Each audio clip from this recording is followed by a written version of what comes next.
Well, good morning. We're back in the wood shop this morning. And we're gonna put together a 3-foot table, which is the same basic assembly as our 4-foot. And then we got a couple different things we do on the 6-footers, but we won't get into that today. We're back from the 1835 Battle of Dade's Massacre in Bushnell, Florida. Good event, good event. Got a reenacting story for you while I'm getting this set up. It's kind of an unusual event. Of course, you're fighting the Seminole Indian tribe. They are victorious. Got to choose the side, which is going to be the top and the bottom here. They are victorious in this particular battle. And this year we were pretty close. We had close to 50 some odd soldiers. Not sure how many natives we had. There were only 100 on the march, give or take, 100, 101, 102, something like that, on the original march. So we were about half strength as the original event was. So that was kind of cool. But when you're out there fighting and you hear the natives out there yipping and war cries and whatnot, and eventually, of course, you do have to take a hit. So you take a hit and you're laying there, and this event is fairly close to the crowd, so they can hear everything, and they're right there kind of with you. As you're laying there, and you got the wounded starting to groan, and the Seminoles yipping, and you still have the occasional musket fire that's getting less and less as more and more soldiers fall. You're laying there and you're listening to all this. There's only one cannon, so it's not drowned out. The commands of the officers and non-commissioned officers that are left. And you're laying there listening to all this. It's like, this is kind of surreal. And then, as you're laying there, you look up. Our county, for whatever reason, has a fairly large buzzard population. So you're laying there, playing dead, and again, the crowd's right there, so you're doing what you can. As you're laying there, you look up, and you've got buzzards, vultures, already circling, which they do in this county anyway, but to have that background of the battle going on and slowly but surely dying off as the soldiers die off, and already have buzzards circling you, that's kind of surreal. I highly recommend the event if y'all are ever in Bushnell and want to do an 1835 impression. But anyway, back to the table. This does assemble pretty much like our folding stools does. The only difference here is there aren't any nails on the center pins, on the pivot pins. We screw those. That's the biggest assembly difference. I don't know how many thousands of these we've built. It's been quite a few that have come out of this building. We had a shop before this one, but we've been in this building since 2007, I think. So we've been here in this building for a long time. The building's been in 2 different locations, but we've been in this building since 2007, building these tables, and we've got them all over the country. We've got them in a few museums, a lot of living history uses in them, other than just reenactors, and actually a couple different time periods using them as well. They're a good sturdy table. Not really sure their historical reference. I assume it's a modern adaptation, and that's fine with me. It's better than using a plastic table or a folding card table that you would have to hide. We use our 6-foot tables. We use a couple of these 4s also in our sutlery setup. If you ever kind of come in and take a look, we do have a few things that are modern. Unfortunately, we've got to leave some of our inventory in plastic bags and whatnot, but because nobody wants to buy something that's dirty. If they do, they want a lot of money off, and well, we can't pay the bills that way. So anyhow, back to the tables. When we set up, we don't have to cover our tables with old curtains or tablecloths or something to try to hide the modern table beneath it. These things are sturdy, reliable, and if you take care of them, they will last forever.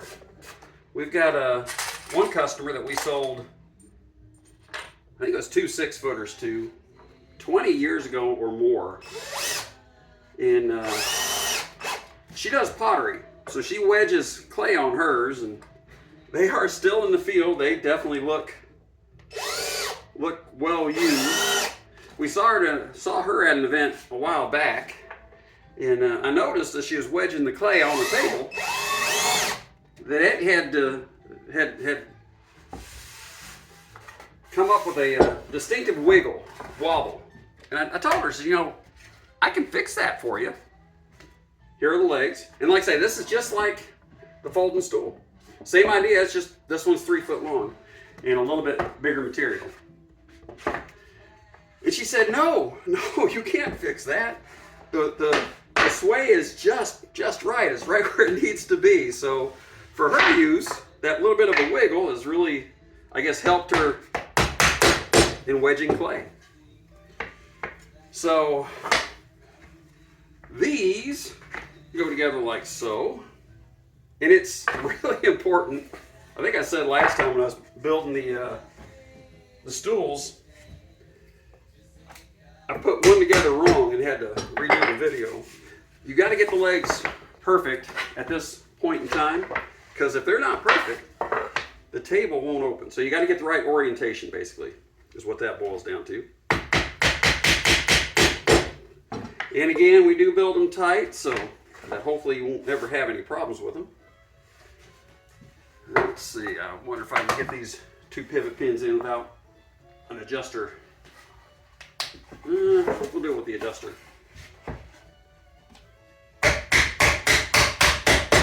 Save me a little bit of aggravation. So we are off to Otter Springs here, not this coming weekend, the following weekend. Otter Springs is in Florida, Trenton, Florida, and it is just north of Chiefland, Florida, if you're looking for it on the map. And that is a good event. If you're looking for an event to go to in a couple weeks, if you're up north and want to get out of the snow, that might not be a bad one. They've got 2 different battlefields that they fight off of, so that's kind of nice.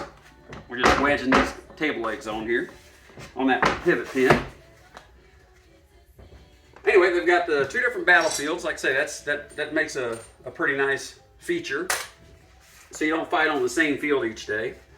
And it is at a veterans sponsored. All the funds go to a veterans fund to help out veterans. Ran park. So all the proceeds go to that park to help keep it running. So it's got, like I say, full RV hookup. So if you want to rough it like we do in the trailer, you've got that as an option. Oh, I'm getting ahead of myself. I've got to cut the cross piece. Now, if you remember from when we were hooking up the stools, this part gets a little loud when I get over to the saw. So you may want to turn down your volume for just a minute. Assuming that you haven't already tuned out, it's like, hey, this guy's boring. I don't want to listen to him anymore. He's just talking about reenacting stuff. All right, here it comes. Just a quick one. There we go. There. Can't believe I almost did that out of sequence.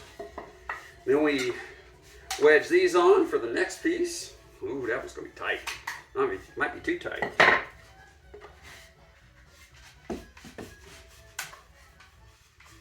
I'm going to have to sand that a little bit because it's just too tight.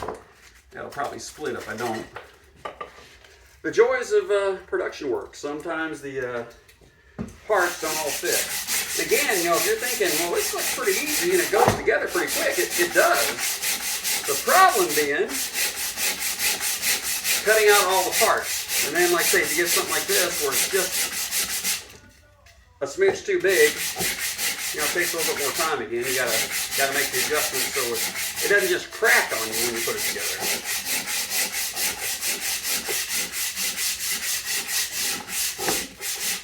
You may have noticed that the door behind me is closed. It's actually a cold day here in Florida. We're not supposed to get into the low to mid 50s, I think, is all the better it's going to get. If that, we'll see. But it's nice. I like that kind of weather. So I got the heat on here in the shop. That helps. All right. can do with this a little bit. But all these parts, various parts, that's where the time really comes in with this. You know, these generally go together pretty quickly. But milling out the parts, you know, because I'll mill parts out for 20, 30 tables at a time if I can stand it. I think I've got enough out there now for just a handful more. I'm going to have to sit down and take the time to make another run. And that's always kind of aggravating. It just takes so much time. And time is my enemy. Between the everyday stuff and there, it's a little bit better. The everyday stuff, trying to keep us up and restocked, especially if you're doing multiple time periods. You know, we do predominantly the 1860s, but we also, again, do the 1830s. Oh, mercy, get on there. There it goes. All right. Now, let's see if we can wedge it in this side. Oh, that one went easy. This one will probably fight me, though. One of them's got to fight me. Oh, adjuster. There we go. That wasn't as bad as I thought it was going to be. All right, so that's your basic table frame assembled. We just got to secure the pins, the pivot points, and that's easy enough. Again, we do these tables with screws simply because they take more abuse than the folding stools do. And when they get out in the field, we don't want you to have any problems with them.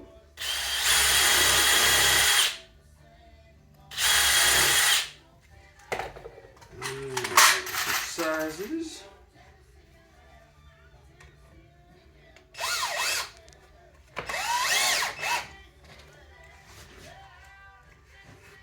After we get done at Otter Springs, the next thing we'll be building for is, at least for the reenactment wise, or the settler wise, is Battle for the Texas Hospital in Quitman, Mississippi. Same weekend as Olustee. We drive right by Olustee and go to Quitman, Mississippi. Olustee's 2 hours, Quitman's, I don't know, 10, 11 hours from us, 8, 10 hours. So, you know, full day's drive. That tells you what we think about Quitman. It's worth the drive for us to go that extra effort to get there. We do enjoy Quitman. It's again a nice event run by reenactors for reenactors. It's at a state park, but you can't hold that against them. They don't have the same amount of state park rules that Olustee has, which is one of our biggest deterrents for us going there. Anyway, back to the table. We're just running in the screws for the pivot points on this side of the table. Then we'll run the cross braces back out. We'll line up this top.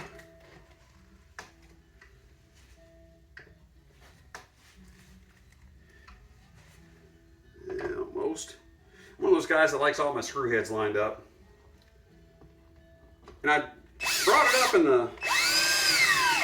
the video with the folding stools, and if you didn't see that one, you know, and you got 15 more minutes of your life to lose, go take a look at that. But we don't hide our screws. We're not ashamed of them. We're not using Phillips head, sheetrock screws. These are actual, honest to God, steel screws. They're zinc plated. I know they didn't have zinc plating, but they're zinc plated because that's what you can get now. So they'll hold up a lot better than a Phillips sheetrock screw will. So you'll get more life out of it. But the biggest reason for leaving the screws exposed is repairs.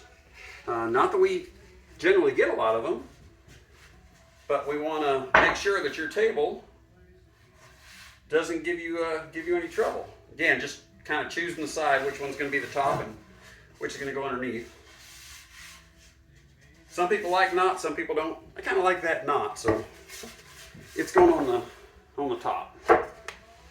I think the knots just give it a little bit of character. I kind of like that.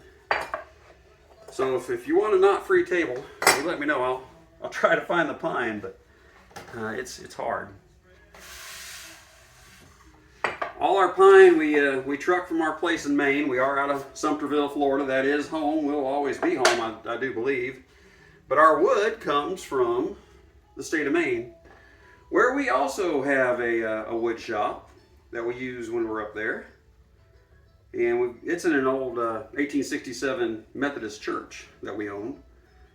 We got a little camp outside of town that we live in while we're up there.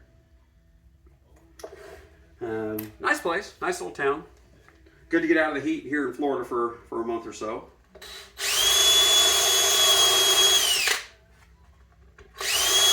That church is for sale. If anybody's looking for a church, send me a message, give me a call. We've got one for sale. Beautiful, stained glass. It's probably, we've had it on the market for a couple of years, but we haven't really aggressively marketed it. I think we're going to do that this year. Might revamp our schedule a little bit, because right now, oops, wrong drill.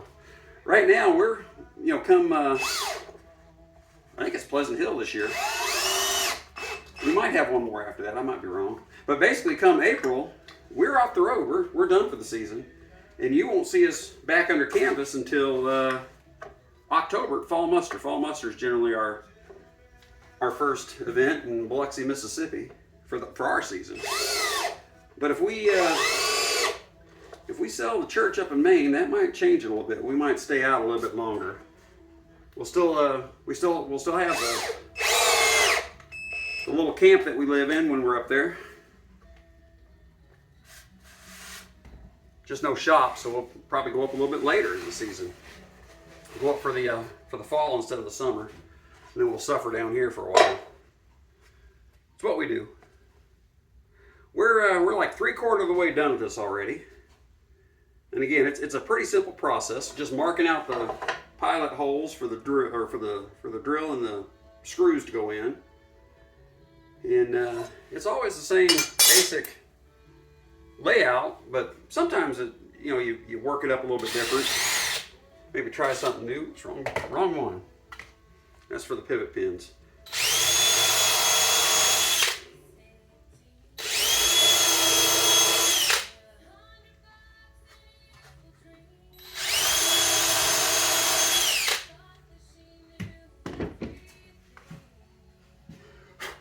There.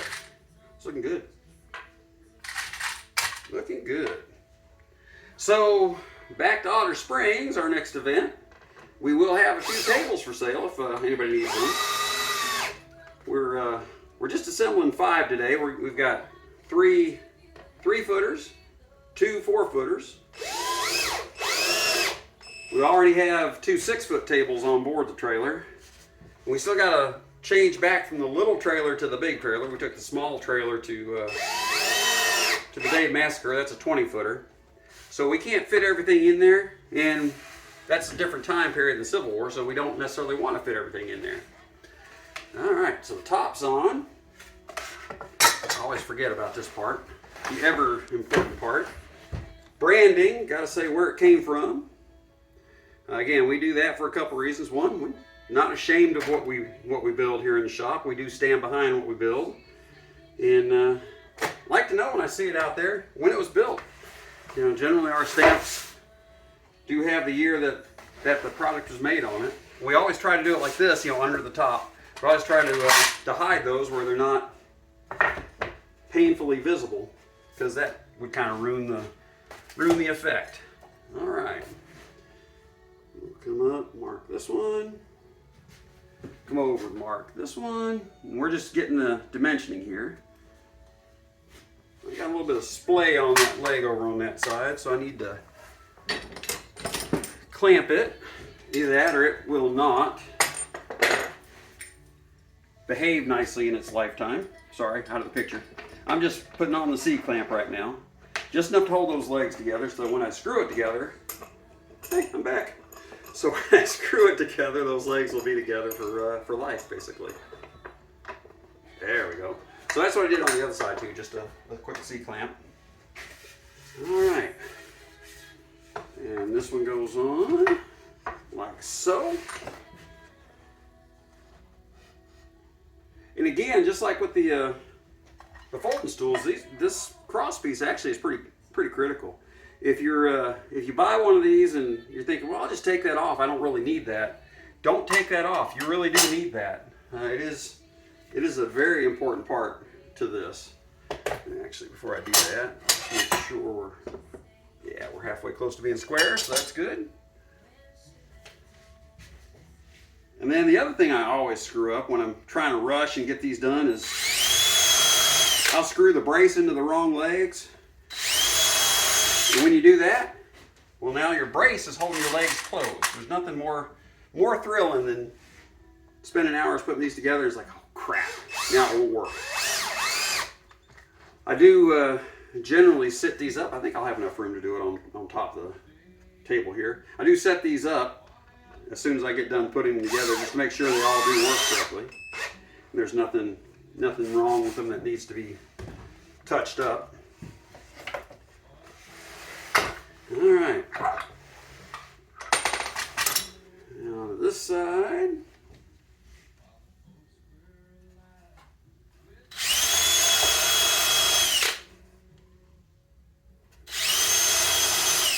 Looking good.